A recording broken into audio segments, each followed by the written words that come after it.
Warning: the following program is a satirical look at Indigenous news, politics, and current events. A deep look inward is advised.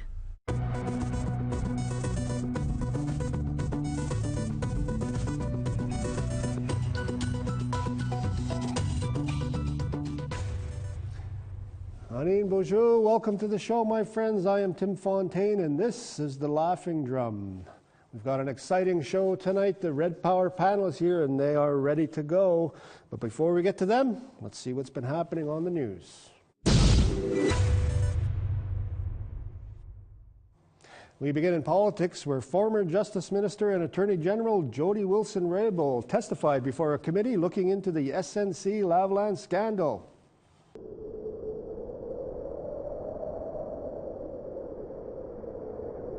Okay, that's not the real video, but it might as well be, because holy Wilson-Raybould dropped atomic political bomb after atomic political bomb in testimony that lasted for hours.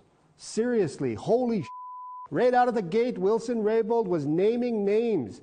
Basically, she said that 11 people in the Prime Minister's office, including the big guy himself, tried to pressure her to work out some kind of deal with SNC Lavalin. That's the engineering firm that's facing bribery and fraud charges. And when her explosive testimony was over, the nuclear political fallout began. Like a sad little groundhog, Prime Minister Justin Trudeau magically popped up in Quebec to deny. I strongly maintain, as I have from the beginning, that I and my staff always acted appropriately. And Conservative leader Andrew Scheer's monocle nearly popped out when he called for the RCMP to investigate and for Trudeau to resign. Justin Trudeau simply cannot continue to govern this country now that Canadians know what he has done. And that is why I am calling on Mr. Trudeau to do the right thing and to resign. I've never seen the Conservatives this concerned about an Indigenous woman since never. So where do we go from here? I have no idea. The PM told reporters it's too soon to say whether Wilson-Raybould will remain in the Liberal caucus, but Wilson-Raybould told the Vancouver Sun that she has every intention of running as a Liberal in the upcoming federal election. Awkward. Still in Jody Wilson-Raybould news, but combined with racist bullshit, a Quebec cartoonist is apologizing for a political cartoon that depicted Jody Wilson-Raybould delivering a knockout punch to Justin Trudeau. But the artist, and I have a hard time saying that now, depicted Wilson-Raybould wearing buckskin and carrying a tomahawk. I not. In response, I'm going to emit a long, pained sigh. And the fate of a statue honoring a drunk with a deep love of genocide is still up in the air, months after it was removed from Victoria, BC's City Hall. Now the City Council has put aside some funding to relocate it. Some in Victoria would like to see it moved to a local museum, but let's not forget that Ontario Premier Doug Ford offered to take the statue in. I'm sure many Indigenous people in that province who have recently had funding cut have some suggestions for where he can stick it. We have to take a short break, and when we come back, we're going to devour these stories with the Red Power panel. But before the break, I want to tell you about an upcoming show. On Friday, March 15th, we're taking this show to the Toronto Sketch Comedy Festival, and we want you to be in the audience. That's right. The country's preeminent sketch comedy festival just got way more Indigenous, and frankly, we're a little outraged because it feels like cultural appropriation. But if you want tickets, check out tosketchfest.com. You don't want to miss this.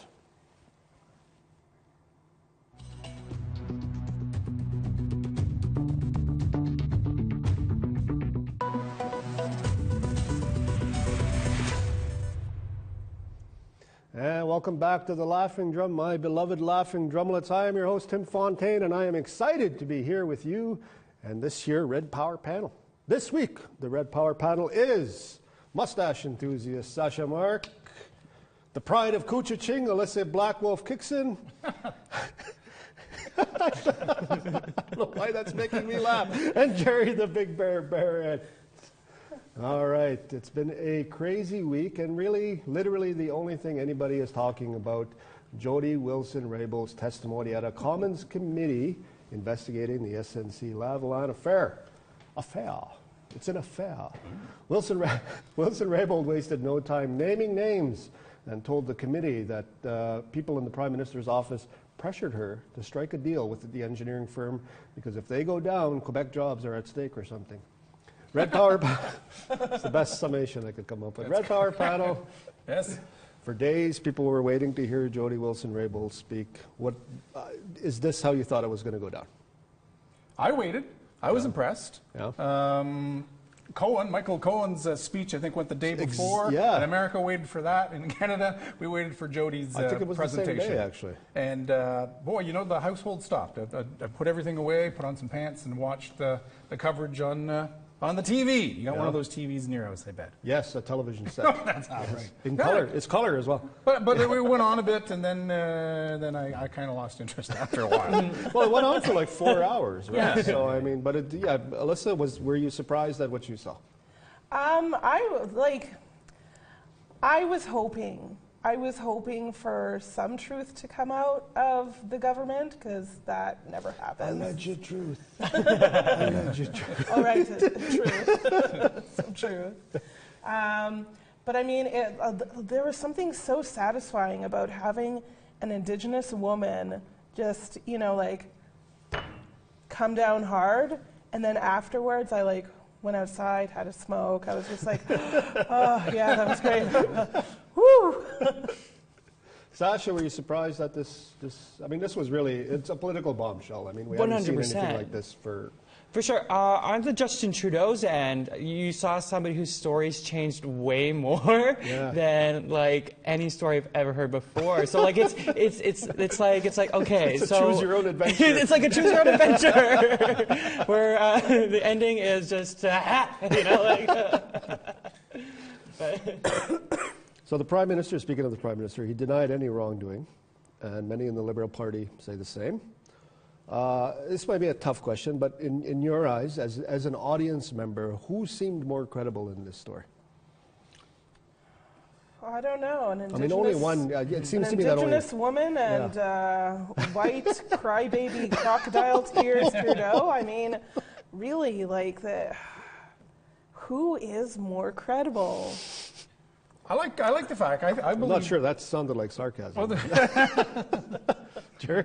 I liked it. I thought the credibility's there. Why would she put her entire career on the line and come out with lies? You know, she's speaking her truth, and so give her the benefit of the doubt. But again, it was presented to the entire world live on television. So, you know, but then there was that Smollett guy down in the States too that said he was attacked by people. Yeah. So. Yeah. But anyway, I didn't think she'd go on TV and lie. She's telling the truth, and if you feel pressured in that so much pressure in that way, why wouldn't you share it with people and say this is what's going on? I think the question, like she said, she wants to remain a Liberal. She's going to run again as a Liberal. The Prime Minister said he's not sure yet if she can remain in caucus. Why do you think she has done this? Like, why not? If she felt shaken by what's happening in the party, why not quit the whole thing? Why do you think that is? I mean, we're guessing here, right? But why do you think she stayed in the party? Would you stay in the party if that happened? I mean, I wouldn't stay in politics. They wouldn't let me in to begin with, but yeah. But she probably has like this thing that most politicians don't have, and that's conviction.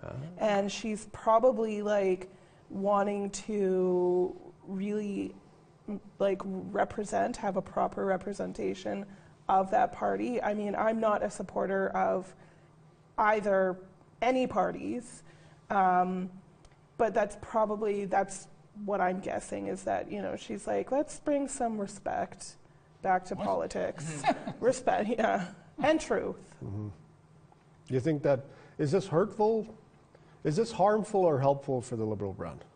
It's horrible for them. Is it? Yeah. Yeah, it's cast a long shadow over what the hell is going on in the offices there when the cameras aren't on, and the pressures that they put on her. What Trudeau might be wary about is Jody Wilson for Prime Minister. Ooh. How about that? Who'd vote for her? Anybody? I don't vote, so. Oh, you don't vote. Okay.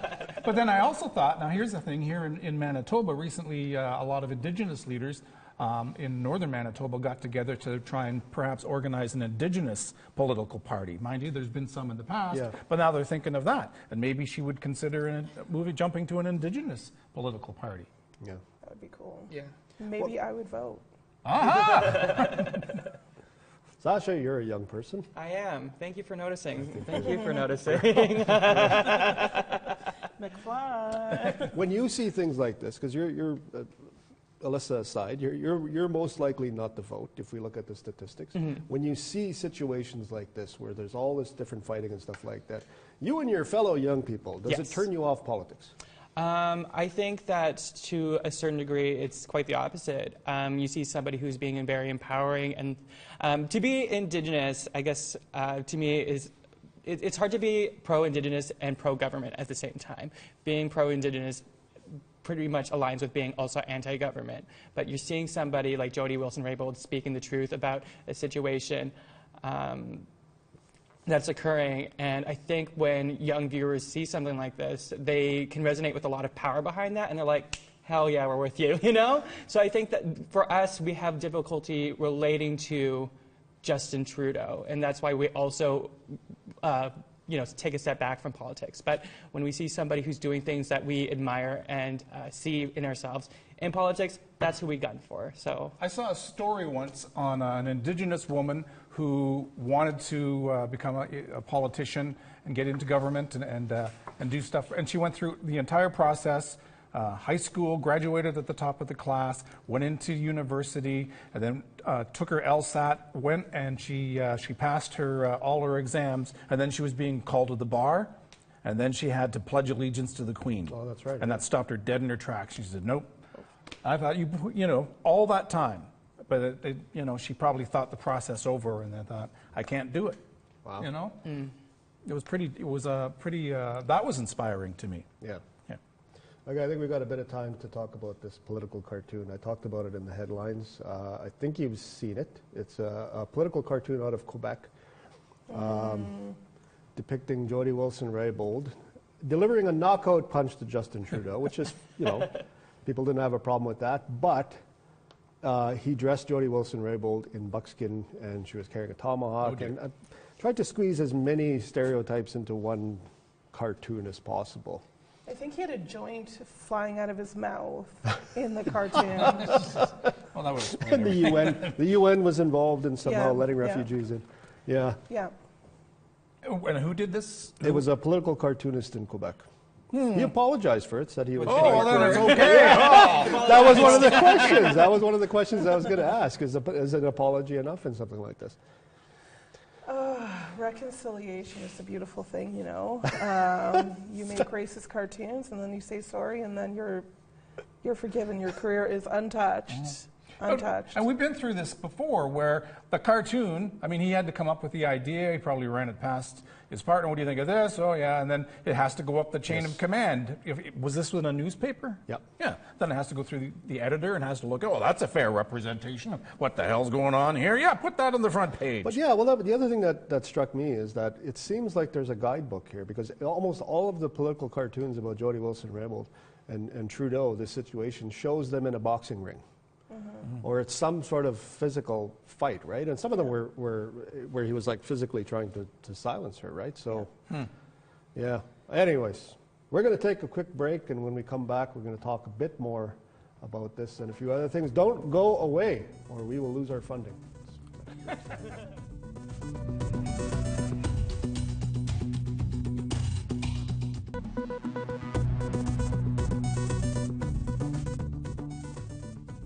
Did you know we got the social medias? Well, don't lie. It's true. Like the Laughing Drum on Facebook and follow us on Twitter right now.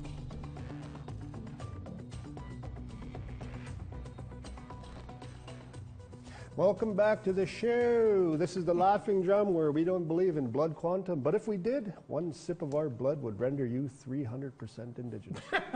The Red Power Panel is here, and we are moving on to another topic. So we're still in Jody Wilson-Raybould land, and I want to talk about some of the support that's come from the Indigenous community for Jody Wilson-Raybould. You all said that you saw it, you were impressed by her testimony, but a lot of people, I shouldn't say a lot of people, some people may not have been. One of the people that came out after was the Manitoba Métis Federation, which is one of the largest Métis groups in the country.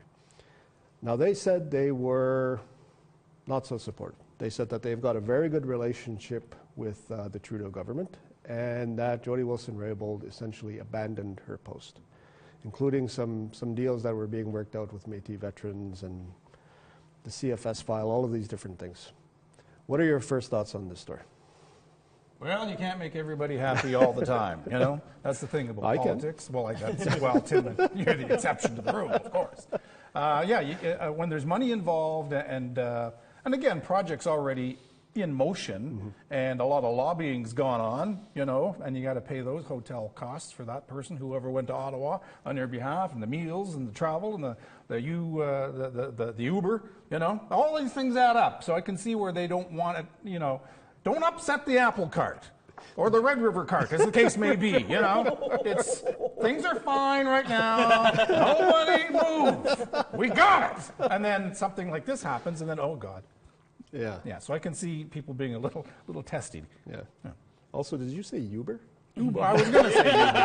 That's where my brain works. I see the U. Alyssa, what did you think of this story? You know, how long has he been president for? Just, is he the Vladimir Putin of the Métis Nation? Like he's going to be president forever?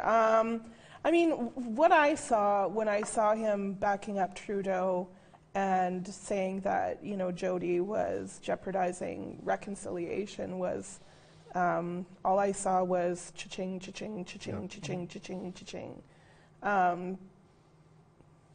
But there were also a lot of people, maybe not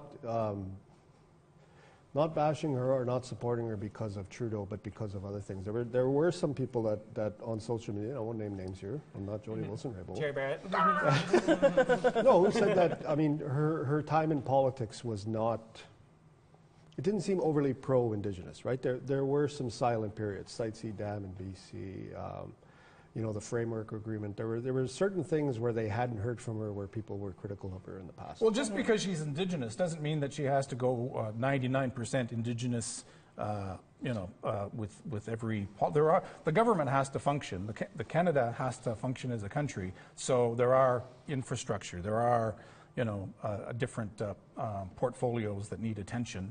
And yes, she's Indigenous, and yes, she speaks her truth, and she's a wonderful woman. But if that's not her portfolio, or you know, the topic of the day that's being tabled at whatever meeting, you know, you have to talk about that. So, I think also too, like when you have like few people who are Indigenous in a place like that, they're responsible to be the voice for all Indigenous people, and I think that's a big responsibility to have as an Indigenous person, because there's a lack of Indigenous people within office. So, you know, you have to respond to all these voices, but also, you know, and it's difficult when you're also a single voice in that community. Not to say that things are right, but I think that one of the problems why these things stem is because there's a lack of Indigenous people in these positions as well. Yeah. So, further than that, a little more on the story as a whole. Yeah. Her stepping down from cabinet means now that the Liberal government has no Indigenous cabinet members. What does that say about their government? That it's very non-Indigenous. True facts. I hadn't thought of it that way. You know, it just, I think it speaks volumes to what their priorities are. And, you know, like, Trudeau flaps his lips about reconciliation, but, you know, having zero representation, it does speak volumes to, you know, what their priorities are, what they represent on Turtle Island.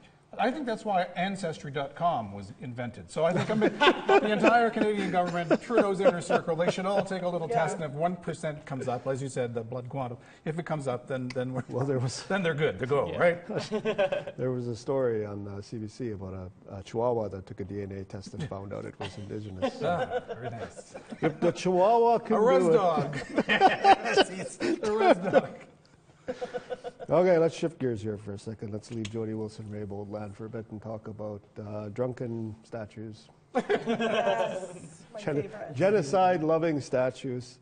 Victoria, BC, last year, we covered this story on this show as well. The Victoria City Council took down a statue of Canada's first Prime Minister, Sir John A. Macdonald. It's been sitting in storage ever since, presumably cold and afraid and alone. Soulless thing. But now Victoria City Council, they put some money towards relocating it. So the debate has come up again about this whole statue. I know some people that would relocate it for free. Really, they don't need to put money. It's like, they'll just take it away. Where they take it is, Scrap metal, possibly. So I hear that the people, white people, they were a little upset about the lack of consultation. That's right. About the statue. Consultation. Consultation. You know, it's a tricky thing here in Canada. I guess, you know, how does it feel to live in a world with lack of consultation? Over a statue. Yeah. Over a statue. Yeah. For the younger audience, I think they don't know who Sir John A. Macdonald is. So if you don't know who Sir John A. Macdonald is, she was a Spice Girl. The least popular Spice Girl. No. First Prime Minister of Canada. Also Indigenous ally like Justin Trudeau and Stephen Harper. I don't know if this is actually illegal or not. He's right here. He's on our treaty money. Yes. Mine. $5 treaty money. That's who Sir John is, if anybody wants to know. All right, let's play a guess, not a guessing game. Where would you put it? Where would you stick that statue? Go ahead. What should they do with it? I mean, because there must be, one of the things that I hear is there needs to be context. We should have context when we show things like this, right? I mean, could a museum be a good place for it? Because that's one of the suggestions is we'll put it in a museum, put some context to it, and let people know what this was about. Is that... Yeah, like a House of Horrors museum would be great, you know? Perfect. Good idea. Good on you. Is that consulting? We did it. Yeah, charge admission. You know, you can go see your favorite spooky character. Go see that. Yeah, why not? I don't know. I think we should melt it down and turn it into a butt plug. well, that's one massive butt plug. Just for Trudeau. Oh! I think on that note, that's all the time we have for this week on the Please wrap it up. Please don't sue us. The Laughing Drum this week. The Red Power panel this week has been Sasha Mark, Alyssa Blackwolf Kixon, Jerry the Big Bear Barrett, and I am your host, Tim Fontaine. Hope to see you all back here next week. Please, come back. I need you.